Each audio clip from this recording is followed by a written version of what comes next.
Y en esta mañana quiero predicar bajo el tema fundamentos teológicos básicos doctrinales. Y quiero que usted pueda, en esta mañana, voy a ir despacio, porque esta enseñanza la voy a dividir, voy a colocar hoy en la plataforma para poder en las 2 semanas subsiguientes poder hablar de un tema muy importante que es sobre el Espíritu Santo. Y para eso voy a colocar hoy el fundamento, así como hice en la otra congregación. Colocar el fundamento de la iglesia, lo que creemos en la iglesia cristiana. ¿Por qué? Porque muchas veces se están levantando doctrinas dentro de la iglesia que está tergiversando y dañando lo que realmente dice la Biblia. Y por eso es importante que la iglesia, y sobre todo una iglesia pequeña como esta que están haciendo, pueda tener fundamentos para cuando alguien llegue aquí a predicar otra cosa, que de pronto yo puedo invitar a alguien y diga otra cosa, usted pueda tener la claridad de lo que realmente dice la Biblia y que usted pueda decir no o pueda decir sí a lo que está diciendo el predicador. Entonces, el Evangelio de Juan nos da la primera connotación y nos dijo entonces Jesús a los judíos que habían creído en él: si vosotros permanecéis en mi palabra, seréis verdaderamente mis discípulos y conoceréis la verdad, y la verdad os hará ¿qué? Libres. Entonces, quiero colocar la plataforma comenzando diciéndoles que solamente la verdad de las Escrituras puede realmente libertar nuestras vidas. Cuando nosotros conocemos a Cristo, nosotros estamos atados a costumbres, estamos atados a ideologías, estamos atados a muchas cosas que traemos, y sobre todo la mayoría de nosotros que estuvimos en la Iglesia Católica. Entonces traemos cosas y queremos y creemos que eso mismo se debe de practicar dentro de la Iglesia cristiana.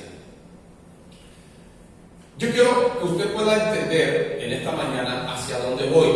Ya le dije que el tema central que vamos a hablar en los próximos días es sobre el Espíritu Santo. Pero para poder hablarle sobre eso, voy a tener que hablarle sobre las plataformas que nos llevan a nosotros a creer como creemos hoy en día como cristianos. Entonces quiero hacer un recuento histórico, por eso hoy voy despacio, de lo que es el Evangelio, dónde nació, cómo nació.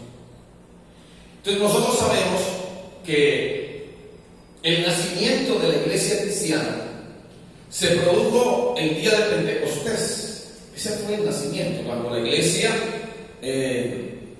nació ese día, cuando vino el Espíritu Santo sobre aquellos 120 que Jesús les habló y les dijo que se quedaran hasta allí hasta que viniera sobre ellos el Espíritu Santo. Pero usted se va a dar cuenta cuando usted lee la historia de la Biblia que en los tiempos de Jesús, en los tiempos de los apóstoles, como en nuestros tiempos y en todos los tiempos, ha habido diferentes credos, ha habido diferentes pareceres dentro de la creencia cristiana.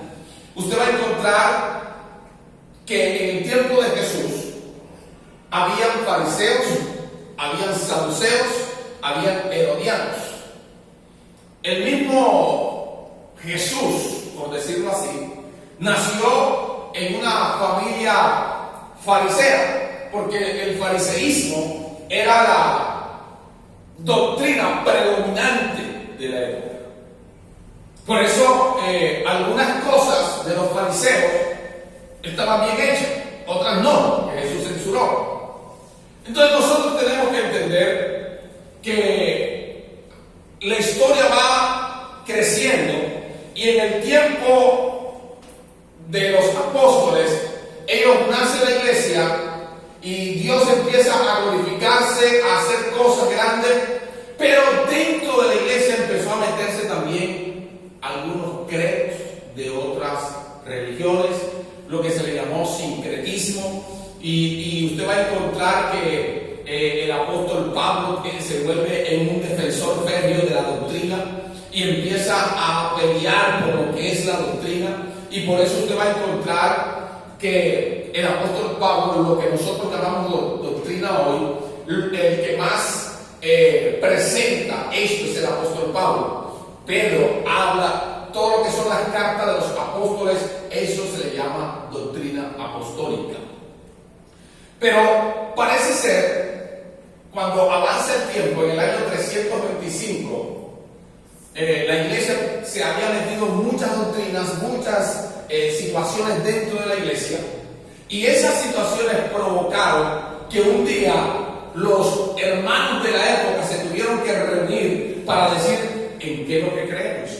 Porque había un hombre llamado Ario, era un sacerdote, un obispo de una ciudad, y este hombre tenía una manera diferente de creer. Había otras doctrinas que estaban entrando a la iglesia, colándose, y por eso los ministros de la época se dieron en la tarea de tomar una decisión al pasar, de tomar una decisión, de sentarse y decir, vamos a clarificar en qué creemos nosotros.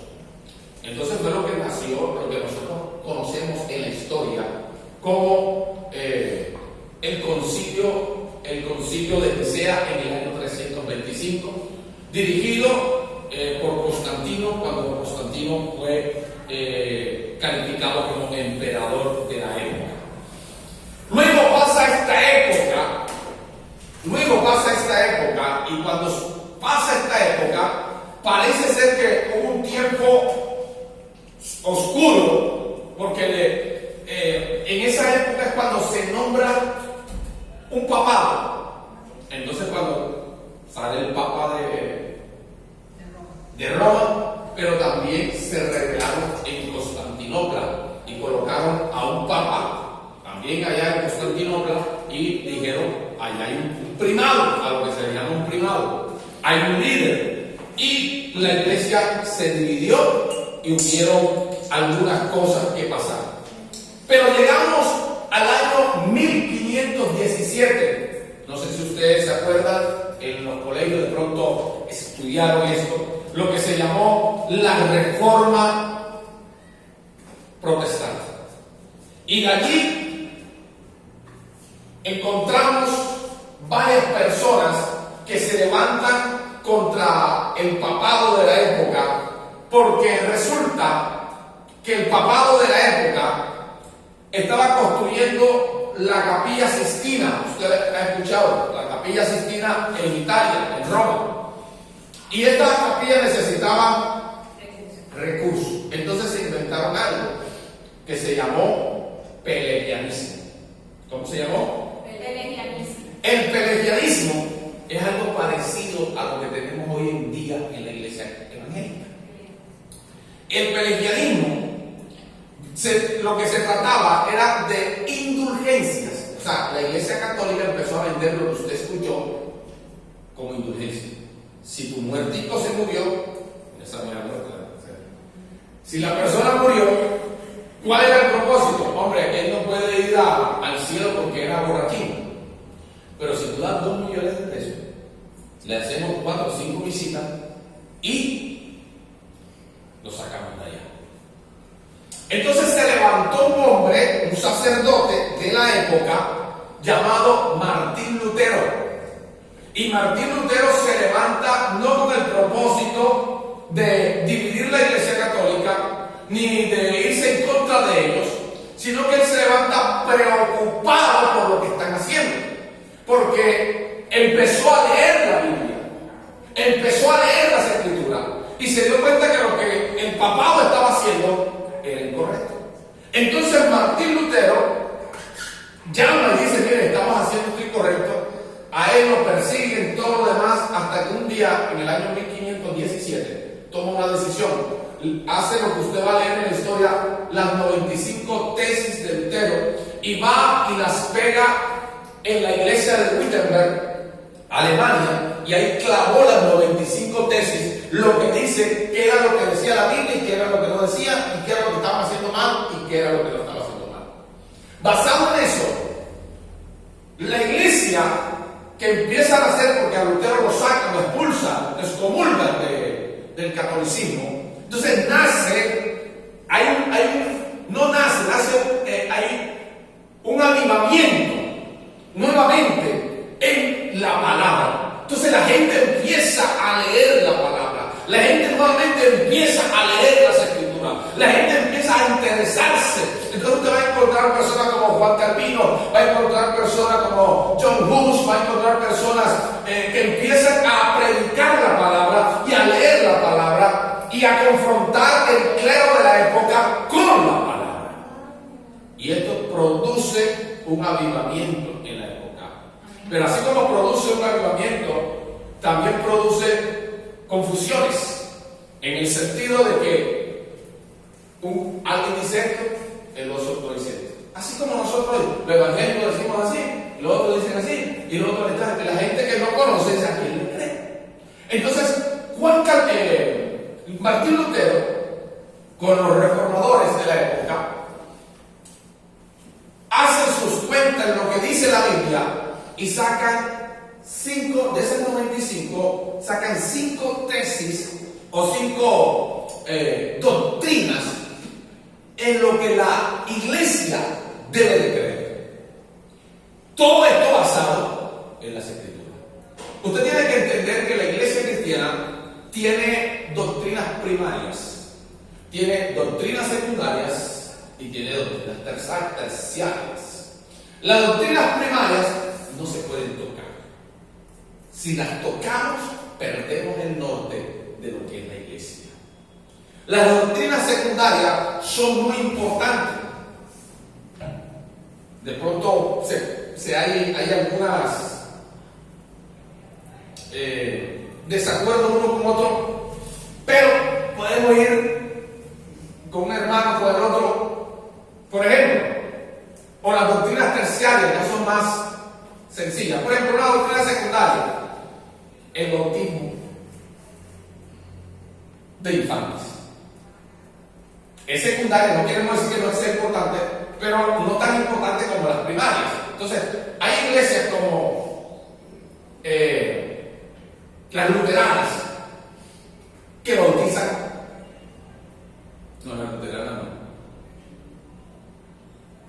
Bueno, hay congregaciones que bautizan infantes. Nosotros no consideramos que los niños se deben de bautizar. ¿Por qué razón? Porque consideramos, de acuerdo a la palabra, que cada quien tiene que tomar su decisión y que los niños en esa edad no tienen la suficiente capacidad para discernir o para saber esto. Y consideramos que ya después de 12, 13, 14 años ya ellos pueden tener esa decisión, si es lo que quieren. Entonces, de pronto, ahí tenemos con algunas confesiones pero podemos estar con ellos en ese sentido. Pero hay unas terciarias, de pronto, como nosotros acá, las mujeres usan pantalón. Hay otras que dicen no, pero algunos le dan más énfasis a una doctrina terciaria que a las principales. Entonces, nosotros tenemos que entender, hoy vamos a mirar las 5 tesis doctrinales y teológicas en las cuales creemos la iglesia cristiana evangélica. ¿Okay? Esas 5 tesis yo quiero que usted las pueda llevar, las pueda entender y pueda usted crecer con ellas, para que cuando alguien le diga en qué cree la iglesia evangélica cristiana, si es una iglesia verdaderamente cristiana protestante que ha sido lavada por la sangre de Cristo, va a creer en eso. Va a creer en eso. Entonces, lo primero,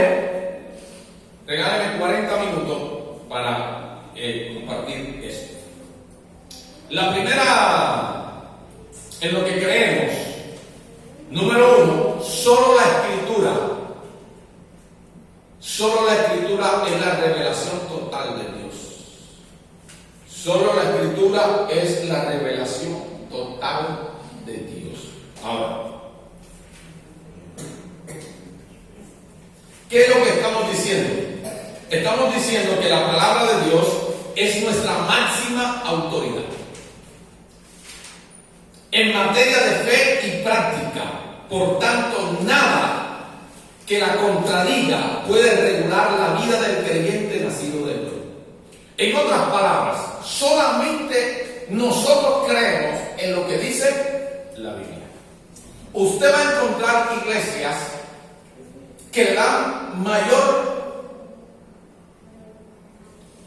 fuerza o prevalencia al sueño que tuvo el hermano Pepito.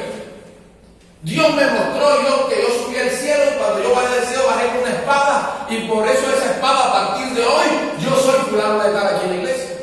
Y todo el mundo amén, amén. Y se vuelve esa persona alguien súper importante y más fuerte que la Biblia, porque la gente desconoce que la máxima que el cristiano debe de tener, que si no está en la Biblia, no hay, no existe, no eres famoso, no eres nadie.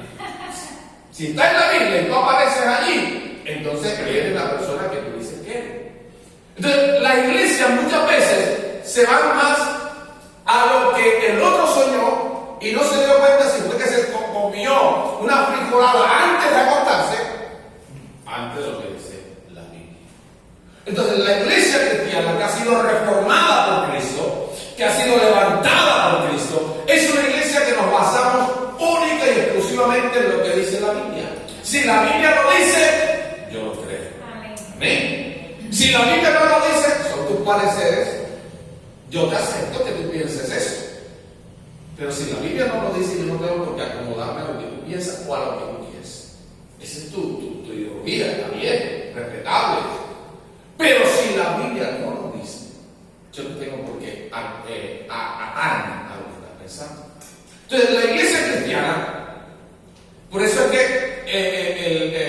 Lutero le decía, porque el Papa en la iglesia católica está por encima de la Biblia. Porque ellos tienen una encíclica que dice, que se llama Escátedra. Es decir, cuando el Papa dice algo, eso se le llama escátedra. Quiere decir que no hay nada por encima de lo que él está diciendo. Por eso es que el Papa dice hoy, se pueden casar los homosexuales, pueden vivir juntos, pueden tener su familia, porque él dicta escátedra. Y como él dicta escátedra, la gente que está allá, todo dice, si el Papa lo dice, tiene que ser así. ¿Me está entendiendo? Pero nosotros como cristianos, protestantes, que creemos en la palabra, el Papa puede decir Papa, pero nosotros creemos en lo que dice la Escritura. Y la Escritura en ese caso simplemente dice que un hombre y una mujer son los que Dios mira correctamente para casarse, unir su vida. Ya entre dos hombres, dos mujeres, eso está poco. No va, no camina, no es correcto. Va en contra de la palabra y por ir en contra de la palabra va en contra de Dios. Y todo lo que vaya en contra de Dios es destructivo para la humanidad. Porque es que no es por Dios, Dios seguirá siendo Dios aunque el mundo se destruya. Y cuando Dios dice no, es por nosotros, por ti, por mí. Te dice Dios que esto no, que esto es malo, es por ti, por mí. Y entonces nosotros somos los que recibimos los beneficios. ¿Por qué? Porque es por nosotros. Entonces nosotros tenemos que entender eso. Ahora, vamos a leer la Biblia. Porque el gran problema de nosotros como cristianos evangélicos es que somos flojos para leer la Biblia, perezosos para leer la Biblia. Entonces nosotros no le dedicamos tiempo a la Biblia, le dedicamos tiempo a la mujer, le dedicamos tiempo al marido, le dedicamos tiempo al hijo, le dedicamos tiempo al televisor, le dedicamos tiempo al celular, le dedicamos tiempo, pero no a la palabra. Y por eso cualquiera que venga a decirnos cualquier cosa, nosotros decimos amén. Amén. ¿A quién lo dijo? No es que él es el apóstol Pablo. Ya a nosotros nos ganan de título. Ay, ¿qué era? ¿Qué es el pastor? Es que dice que él levantó 3 muertos por allá. Y entonces, como él levantó 3 muertos, debe ser así. Así, aunque la Biblia no lo diga. Entonces estamos haciendo lo mismo que el catolicismo. Le estamos dando el título de cátedra a una persona porque él dijo esto, aunque la Biblia no lo diga. Entonces nosotros tenemos que aprender a leer la Biblia. Entonces, vamos a leer la Biblia. Uno me va a buscar Gálatas 1, 6 al 10. Otro va a buscarme 2 Timoteo 3, 16. Y otro va a buscar 2 de Pedro 1, 3. Gálatas 1, 6 al 10. 2 Timoteo 3, 16. 2 a Pedro 1, 3. Tengo el de Pedro. Yo tengo el de Gálatas. ¿Quién tiene Gálatas? Yo. ¿Y Timoteo? Timoteo. 2, 3, 16. Timoteo 2, 3, 16 y 2 de Pedro 1, 3. 2 de Pedro 1, 3.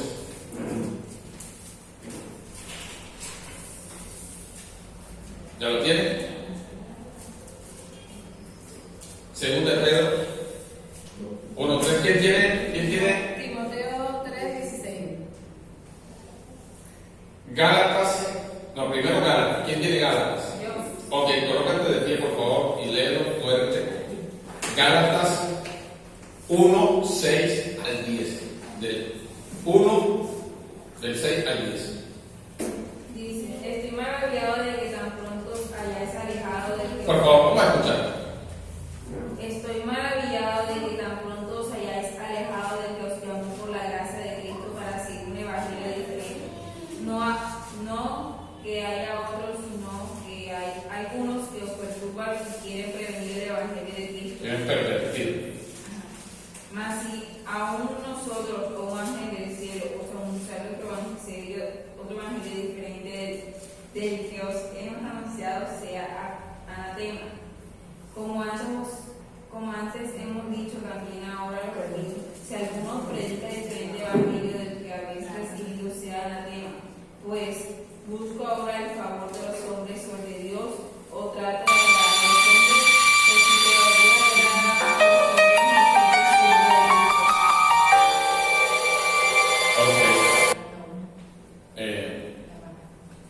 Gálatas 1, 6. Ok. Entonces, vamos a mirar este capítulo, lo que nos está diciendo. Dice: estoy maravillado de que tan pronto